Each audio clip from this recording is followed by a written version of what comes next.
Bonjour et bienvenue, je suis Benjamin, formateur pour Sheets Formation créé par Morpheus Formation et aujourd'hui nous allons voir une vidéo pour apprendre à utiliser les menus déroulants, aussi appelés les listes déroulantes sur Google Sheets. Donc tout d'abord, on va voir qu'est-ce qu'un menu déroulant. Donc un menu déroulant, c'est comme on va le voir ici dans l'onglet données, c'est une sorte de validation des données. On le voit également ici, on l'utilisera juste après. Donc une validation des données, c'est-à-dire que à une certaine cellule, on va restreindre les valeurs que cette dernière peut contenir. Donc on va passer à l'exemple directement, histoire de comprendre un peu mieux, sur un menu déroulant basique. Donc ici, en temps normal, j'ai mes données exemples, où j'ai donc mes vendeurs et leur nombre de ventes. Donc voilà. Et ici, je peux voir le nombre de ventes totales de tel ou tel vendeur. Donc ici, par exemple, j'ai Paul. Je peux également taper donc Marie ou alors Lucille. Donc peu importe. Et ici, déjà, on voit un premier problème, c'est que je tape tous mes noms à la main. Donc moi, ce que j'aimerais bien, c'est avoir une option qui me permet de cliquer sur la cellule et d'avoir une certaine quantité de valeur que je peux rentrer et donc par exemple voilà Lucille, Marie ou Paul, ce qui va me faire gagner du temps. Donc pour cela, on se place dans cette cellule. Donc je me mets ici, je vais dans l'onglet données, validation des données comme j'en ai parlé juste avant et j'ajoute une règle. Donc une règle de validation des données. Ici, elle va s'appliquer à la plage donc B17, B18. On est bien au bon endroit juste ici, c'est parce que j'ai fusionné la cellule, donc ça prend en compte deux cellules. Mais on est bien sur celle-ci. Et ensuite, en critère, on va se placer dans menu déroulant simplement. Donc on verra juste après comment utiliser et à quoi nous sert le menu déroulant depuis une plage, mais pour l'instant on va rester sur menu déroulant. Et ici, je vais pouvoir rentrer toutes mes options. Donc, en fait, ici, ça va être toutes les valeurs que je veux bien accepter sur ma cellule. Donc, moi, ce que je veux accepter, c'est le nom des vendeurs. Donc, simplement, le premier vendeur, Paul, Marie. Hop, alors, je supprime Marie et j'ai Lucille dans un dernier temps. Donc, voilà, pour l'instant, on n'a que trois vendeurs, donc c'est encore viable de les rentrer à la main. Et donc on a Paul, Marie et Lucie.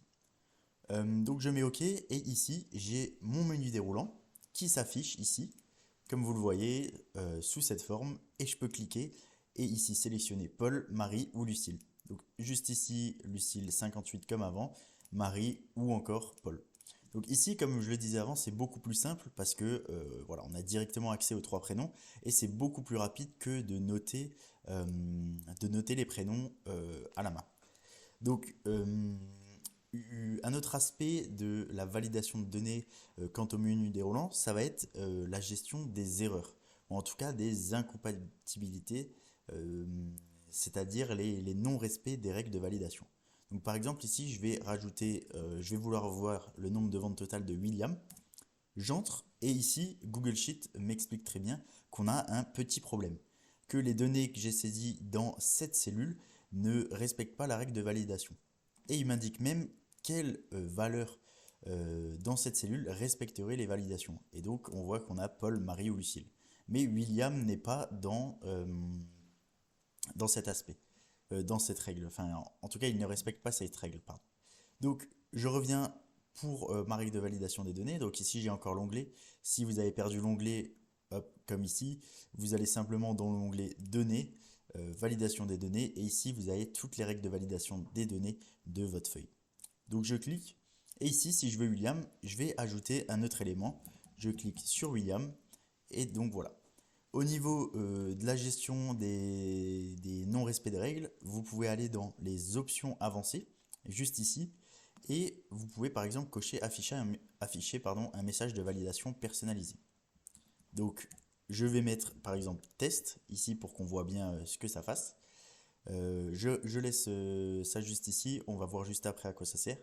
Et ici, donc j'ai mon message personnalisé, et donc je vais mettre donc William. Maintenant, il est bon. Je vais mettre Willy. Et donc ici, voilà, en fait, vous pouvez personnaliser à votre manière le message d'erreur qui va apparaître selon votre donnée, selon l'information que vous voulez donner, etc. Donc je clique sur OK. Moi je vais laisser le message d'origine. Et ici vous pouvez également afficher un avertissement au lieu de refuser complètement la saisie. Comme on l'a vu, moi quand j'ai rentré Willy, ça m'a mis le problème et ça n'a pas du tout accepté ce prénom. Mais on peut tout de même accepter n'importe quelle valeur et afficher simplement un avertissement. Comme ici, par exemple, je remets Willy et ici, on voit que on a le petit triangle rouge qui s'affiche et si on va dessus, il nous indique que non valide, il nous indique simplement que c'est pas valide, ça ne respecte pas la règle et la valeur d'entrée doit faire partie des éléments de la liste spécifiée. Donc ici, si vous voulez être un peu plus flexible avec les erreurs ou les non-respects de règles, vous pouvez simplement vous mettre sur afficher un avertissement. Et enfin, le style d'affichage, ici on est au format type, vous avez la flèche ici qui apparaît ou simplement du texte brut comme juste ici. Donc ça c'est de la mise en forme, c'est vous qui voyez. Ok, donc voilà, vous avez la connaissance de l'onglet, enfin de cette fenêtre règle de validation des données et de comment fonctionnent les menus déroulants basiques. Comment on ajoute à la main les prénoms et donc vous avez peut-être remarqué un petit problème, c'est qu'ici par exemple j'avais que 3 vendeurs. Donc pour rentrer les prénoms à la main, voilà, c'est pas très compliqué. Simplement, si maintenant vous avez une base de données qui contient 100 vendeurs ou 100 valeurs différentes, ça va être compliqué de les rentrer toutes à la main, déjà par manque de temps et surtout au niveau des erreurs que vous pourriez faire. Donc pour cela, il existe les menus déroulants dynamiques. C'est ce qu'on va voir juste ici. Donc sur le même principe, la même base de données, on va voir comment faire un menu déroulant dynamique. Un menu déroulant, donc vous savez ce que c'est ce qu'on vient de voir, mais dynamique, c'est-à-dire que le menu déroulant va se mettre à jour en fonction d'une plage de données qu'on va implémenter dans ce menu déroulant et dans notre règle. Donc ici, on va se placer comme avant dans notre cellule, on veut le nombre de ventes totales de tel ou tel vendeur. Je me place ici, je vais dans l'onglet données, validation des données, cette fenêtre apparaît et j'ajoute une règle. Donc on est toujours bien dans la même cellule et ici par contre dans le critère, au lieu de me placer dans le menu déroulant, je vais dans menu déroulant depuis une plage. Ok, j'y suis. Et donc le menu déroulant depuis une plage, qu'est-ce que ça va faire? Ça va proposer, donc dans la liste ici, toutes les valeurs qui seront dans la plage que je sélectionne. Donc pour comprendre, on va simplement le faire. Ici, vous cliquez sur le petit quadrillage ici pour sélectionner votre plage de données. Donc vous êtes en train de sélectionner, vous prenez tous vos vendeurs. Donc ici, ce qu'on cherche à faire, c'est prendre tous nos vendeurs, sélectionner cette plage de données. Donc ici, je mets OK. J'ai sélectionné les trois là et on voit qu'automatiquement, ça m'a ajouté Paul, Marie et Lucille. Donc très bien. Ensuite, le problème, c'est si j'ajoute un nouveau vendeur. Ici, sur la ligne A15, par exemple, je vais ajouter William, comme avant. Donc, j'ajoute William qui a fait 7 ventes. Et je vais sur ma liste déroulante, il n'apparaît pas. Donc, c'est à ça que ça sert un menu déroulant dynamique. C'est que lorsqu'on ajoute un nouveau vendeur, il va apparaître dans ma liste, dans mon menu déroulant. Donc ici, le problème, en fait, c'est que j'ai sélectionné uniquement cette plage. Et donc, on va remédier à ça. Au lieu de sélectionner uniquement cette plage, je reprends et je vais jusqu'en bas de mon tableau. Je clique sur OK. Et ici, j'ai bien William qui apparaît avec 7 ventes au total au cours du mois ou peu importe. L'important, c'est qu'ici, William a été ajouté dans notre menu déroulant, dans les propositions. Et c'est le principe du menu déroulant dynamique. Autre chose, ici, vous ne savez pas quelle taille va faire votre base de données. La semaine prochaine, vous aurez peut-être des nouveaux chiffres et la base de données va s'étendre bien plus bas, etc.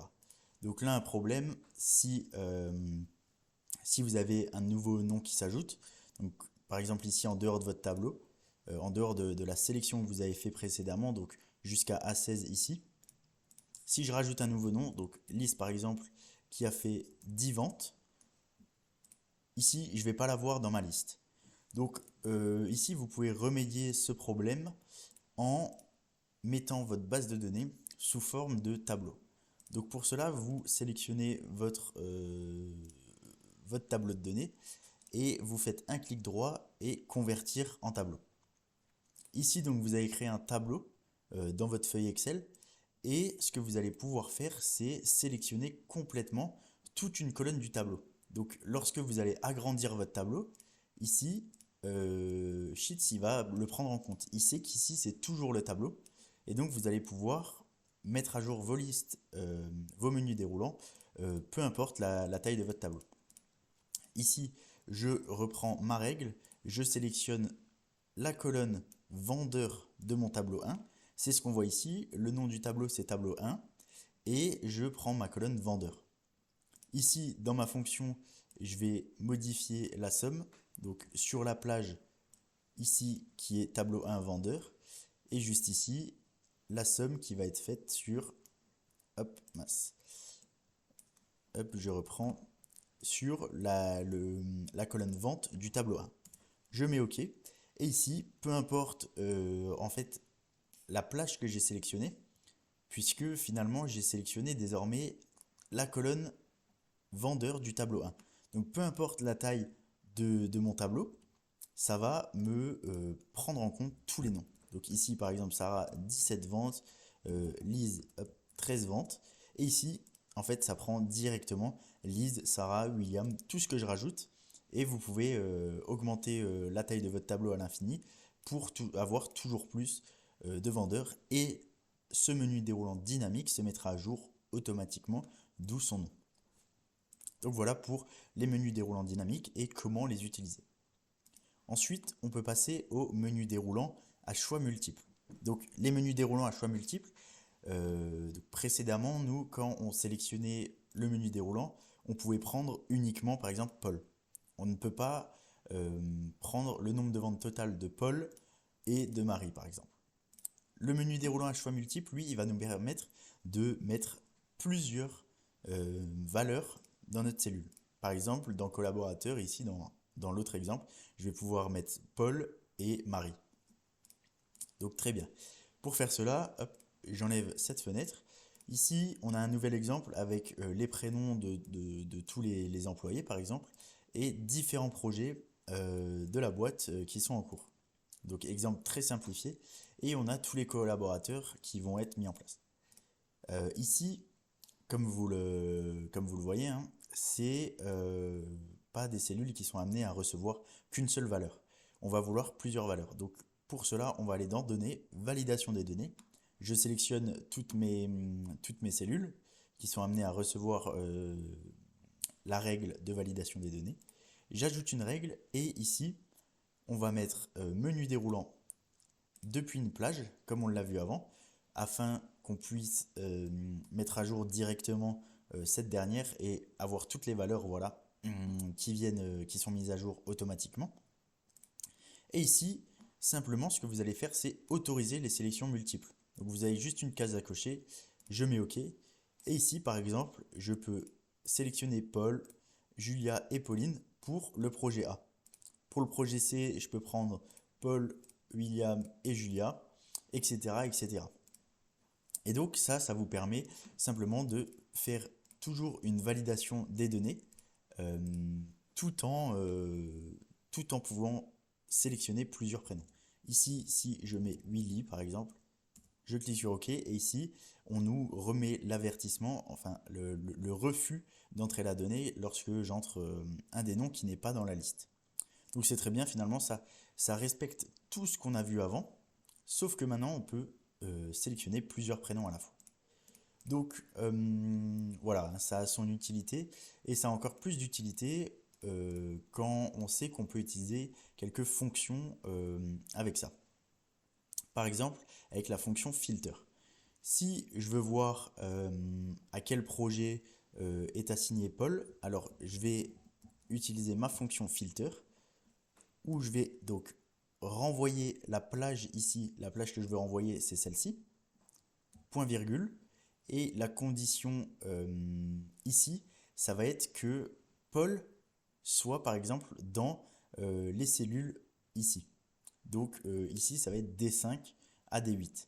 Et donc pour cela, on va chercher utiliser la fonction cherche. Et donc, ce qui va chercher un prénom dans cette liste. Donc, je vais vous montrer. Ici, on a la fonction cherche. Et je veux rechercher Paul, donc le prénom Paul qui est dans la cellule A5, point virgule, et dans le texte ici, qui est de D5 à D8. Donc, la fonction cherche, elle, ce qu'elle va renvoyer, c'est si, donc, cellule A5, ça représente Paul. Si Paul est dans la cellule D5, il va renvoyer vrai pour la cellule D5. Donc ici, il va renvoyer vrai. Ici, Paul, il n'est pas dans la cellule D6, donc il va renvoyer faux. Ici, ça va renvoyer vrai et ici, faux. Et donc, on aura en retour, normalement, le projet A et C pour nous dire que Paul est dans le projet A et est dans le projet C. Donc, je clique sur Entrée. Et ici, on a bien les projets auxquels participe Paul, les projets A et C. Par exemple, je peux modifier ça. Je veux chercher Marie. Je clique sur OK. Et ici, on n'a aucune correspondance. Donc, ça nous renvoie une erreur. Une façon de gérer ça, vous pouvez simplement utiliser la fonction si-erreur si vous voulez rendre un peu plus joli votre fichier Excel et pas qu'il y ait des erreurs comme ça qui s'affichent. Vous faites la fonction si-erreur. Donc, ici, on va tester une fonction donc dans le paramètre valeur. Et s'il y a une erreur, on va simplement faire, par exemple, hop, alors il faut sortir de là, je ferme la parenthèse du si erreur, et valeur si erreur, par exemple, je mets aucune correspondance. Je ferme le guillemet, et donc là je vais pouvoir renvoyer un texte s'il y a une erreur. Hop, donc voilà. Comme on l'a vu juste avant, la fonction filter pour la cellule A6 qui représente Marie renvoie rien, puisque Marie n'est dans aucun projet. Et donc, je vais renvoyer, moi, à la place, aucune correspondance, histoire qu'on puisse voir un peu mieux et qu'il y ait moins de rouge sur notre feuille de calcul.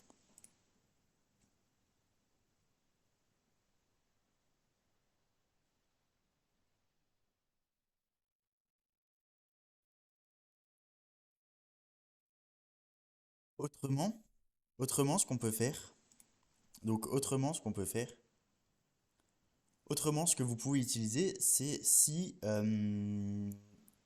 autrement, ce que vous pouvez utiliser, c'est également la fonction split qui va vous permettre d'énumérer tous les collaborateurs qui sont dans un projet. Donc par exemple, vous faites égal split. Donc ici, vous sélectionnez le texte. Donc je sélectionne ce texte ici. Ah, alors petite erreur ici. Split. Et moi, je veux sélectionner la colonne, la cellule, pardon, D5. Et donc le délimiteur ici, ça va être virgule, espace, et je remets un guillemet. Ça suffit. Vous faites split D5 puis le séparateur. Donc je vais vous expliquer le séparateur. Ici, pour cette cellule, on a bien Paul, Julia et Pauline qui sont envoyés.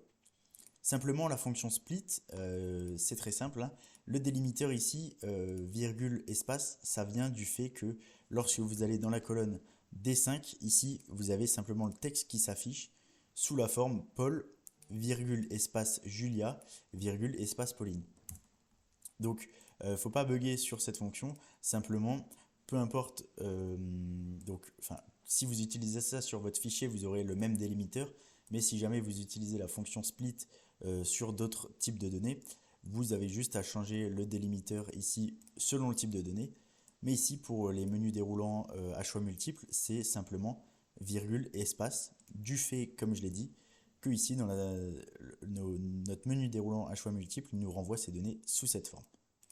Donc voilà, il ne faut pas s'inquiéter de la fonction split, ça ne sort pas de n'importe où. Et on revient à nos moutons, simplement la fonction split, elle va vous permettre de voir tous les collaborateurs dans des cellules différentes sur le projet A par exemple. Vous pouvez faire la même chose sur le projet C. Donc je baisse de 2 et je vais à D7, pardon, ici et voilà. Simplement pour la fonction split et la fonction filter combinée avec si erreur qui peut vous permettre d'utiliser à bon escient les menus déroulants à choix multiples. Enfin, la dernière fonctionnalité très pratique des menus déroulants, ça va être les menus déroulants dépendants.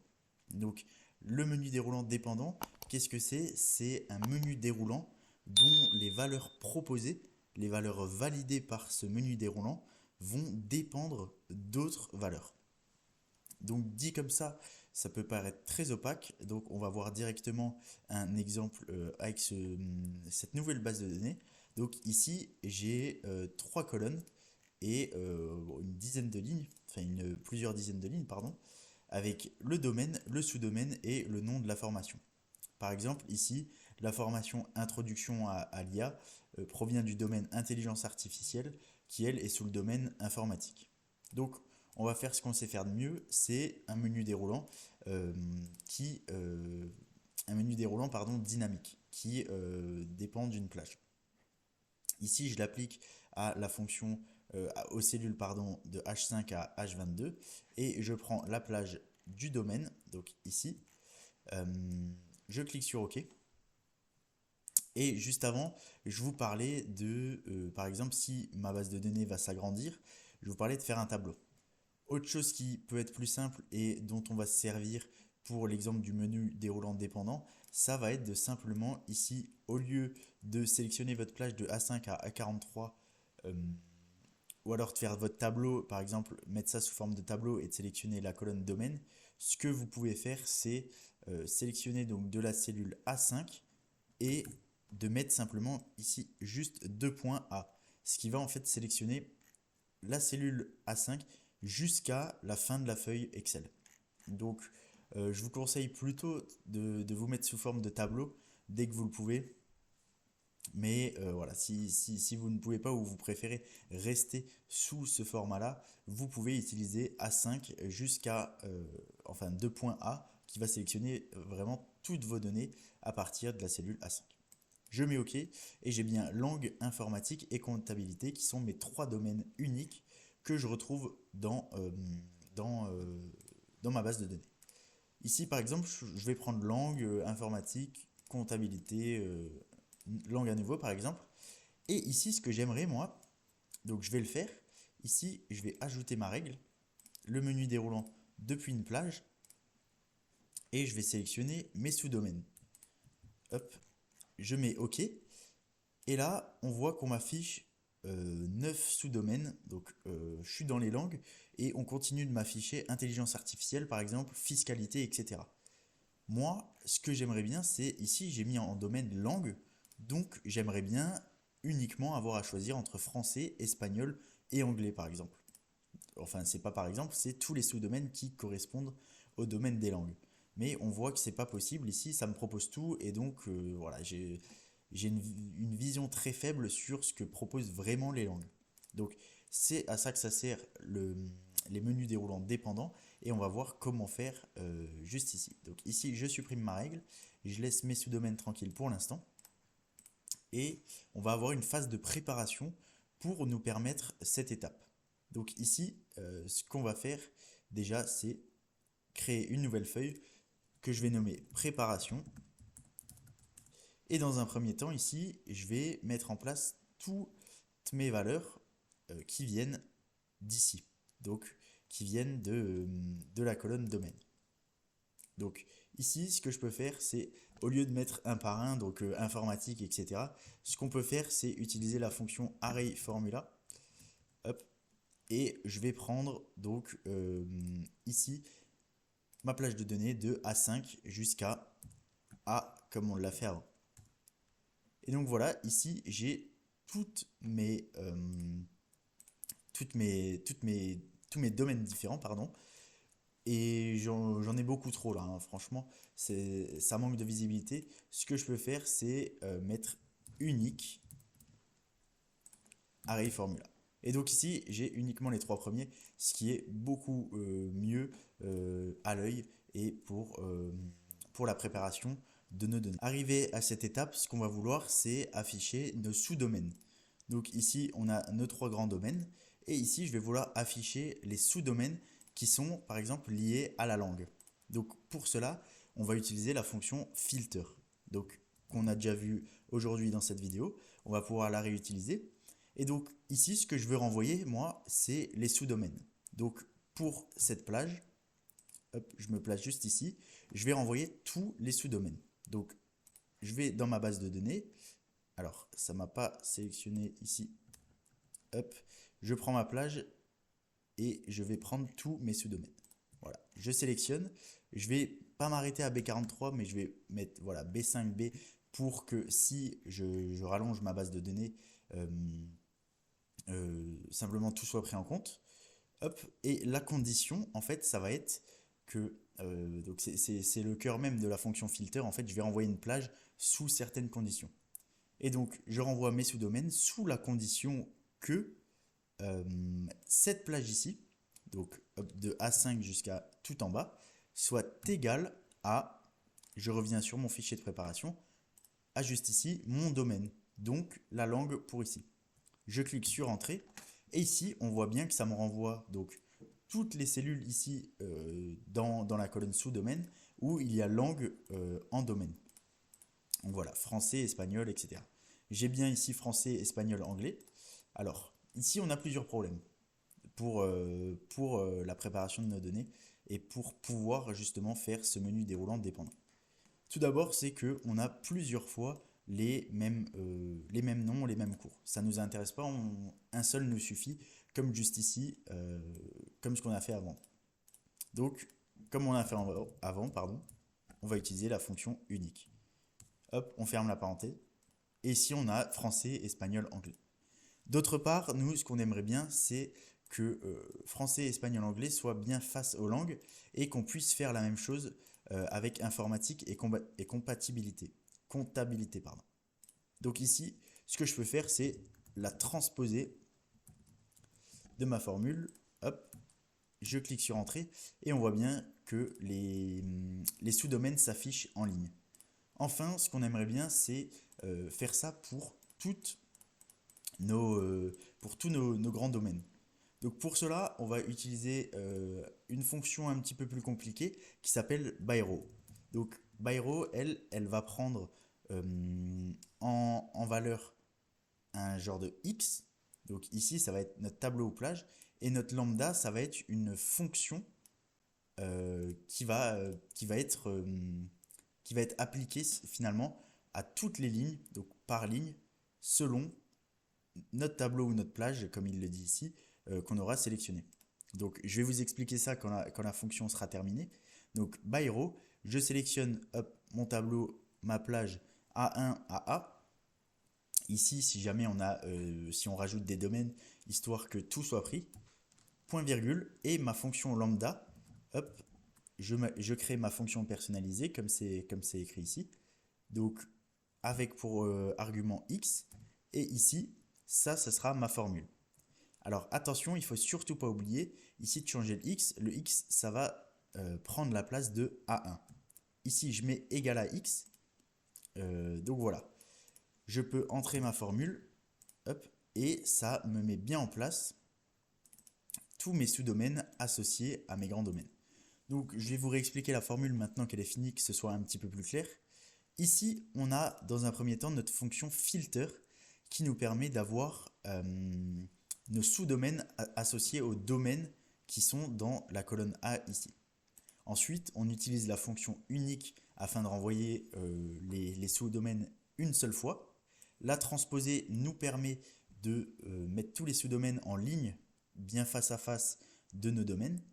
Et ici, on utilise la fonction byrow qui nous permet d'appliquer cette formule à toutes les lignes, en prenant pour argument A1 jusqu'à A, donc toute cette colonne. Et ici, on a créé notre propre fonction lambda qui prend comme argument x. Et x, en fait, on le met également ici. Et le x, il va être pris comme A1 à A. Donc ici, alors, je clique sur Entrée. Ici, pour notre fonction ici, le x, ça va être langue. Et c'est bien ce qu'on veut, puisque on veut que le grand domaine qu'on récupère dans l'autre feuille, comme on l'a fait avant, soit égal à x. Et notre formule est bien fonctionnelle, bien comme on le veut. Ok, donc là, on a fait le plus dur. On a tous nos sous-domaines associés au domaine.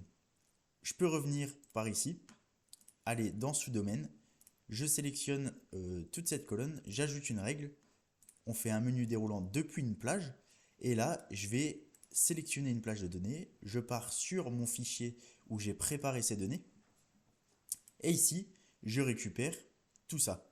Donc ici, si ça se trouve, on va rajouter un sous-domaine. Par exemple, je vais commencer à apprendre le portugais dans mon entreprise de formation.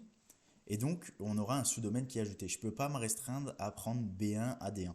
Donc, j'enlève mon D. Et ici, ça va être la même chose que quand on fait A1 à A. Sauf que ici, B1 à 1, ça prend la cellule B1, puis toute la ligne. Je mets OK.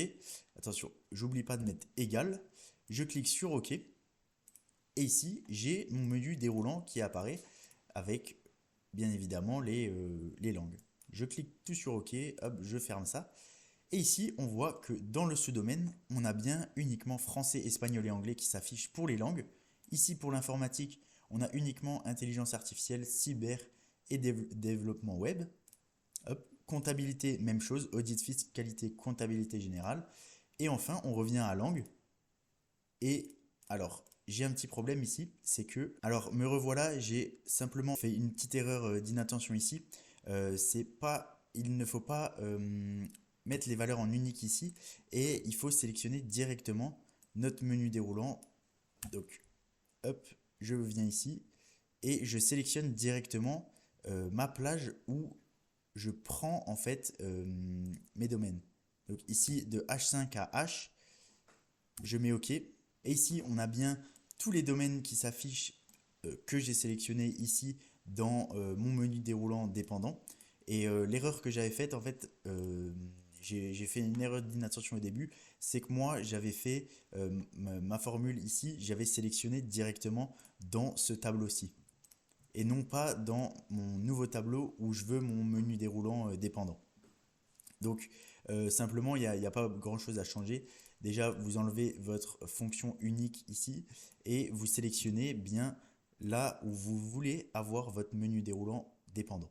Donc ici, rien ne change et donc j'ai bien pour comptabilité, par exemple fiscalité, et dans mes langues ici, j'ai bien français, espagnol et anglais qui apparaissent. Ici, par exemple, je peux mettre n'importe quoi, hein, informatique, et j'ai toujours intelligence artificielle. Ici, voilà, on voit mon fichier de préparation qui se met à jour tout seul et qui prend bien en compte à chaque fois les sous-domaines qui vont avec les domaines. Donc, si vous voulez masquer votre fichier de préparation, il n'y a pas plus simple. Vous faites un clic droit et ici, je peux masquer la feuille. Voilà, il me dit que la feuille est masquée. Si vous voulez l'afficher à nouveau, alors vous pouvez vous rendre ici, préparation, et vous l'afficher à nouveau directement par ici. Donc moi je vais la laisser masquer. Et donc voilà, vous avez votre menu déroulant dépendant. Si vous voulez le faire encore plus poussé, en tout cas aller à un niveau supérieur de dépendance, vous pouvez également faire exactement la même chose avec le nom de la formation qui va dépendre de l'espagnol par exemple. Ici donc j'aurai espagnol avancé et espagnol débutant comme on le voit juste ici. Donc c'est simplement les mêmes étapes à suivre et donc voilà pour les menus déroulants dépendants. Donc vous m'excuserez hein, pour la petite erreur que j'ai fait d'inattention là au début de la préparation de mon fichier. Vous placez bien Array Formula et vous sélectionnez l'endroit. Donc ici on est bien sur H5 jusqu'à donc toute la colonne H à partir de H5, ce qui représente ma colonne domaine où je veux faire mon menu déroulant dépendant. Très bien, donc nous voilà pour la fin de cette vidéo. J'espère que vous avez appris pas mal de choses. On a pu voir et explorer énormément de fonctionnalités sur les menus déroulants, si ce n'est pas presque 100% des fonctionnalités. Et donc n'hésitez pas à revoir quelques points sur la vidéo si vous n'en avez pas compris. Je vous invite également à faire un tour sur notre site internet où nous proposions des formations et toujours plus de vidéos pour vous former à Google Sheets. Dans la description, vous retrouverez également le fichier exemple pour vous entraîner sur des bases de données, celle-ci en l'occurrence, et vous entraîner à réeffectuer ce que je fais dans la vidéo. Et donc voilà, si vous avez la moindre question, n'hésitez pas à la poser dans l'espace commentaire. et nous nous retrouverons pour la prochaine vidéo. Merci à vous.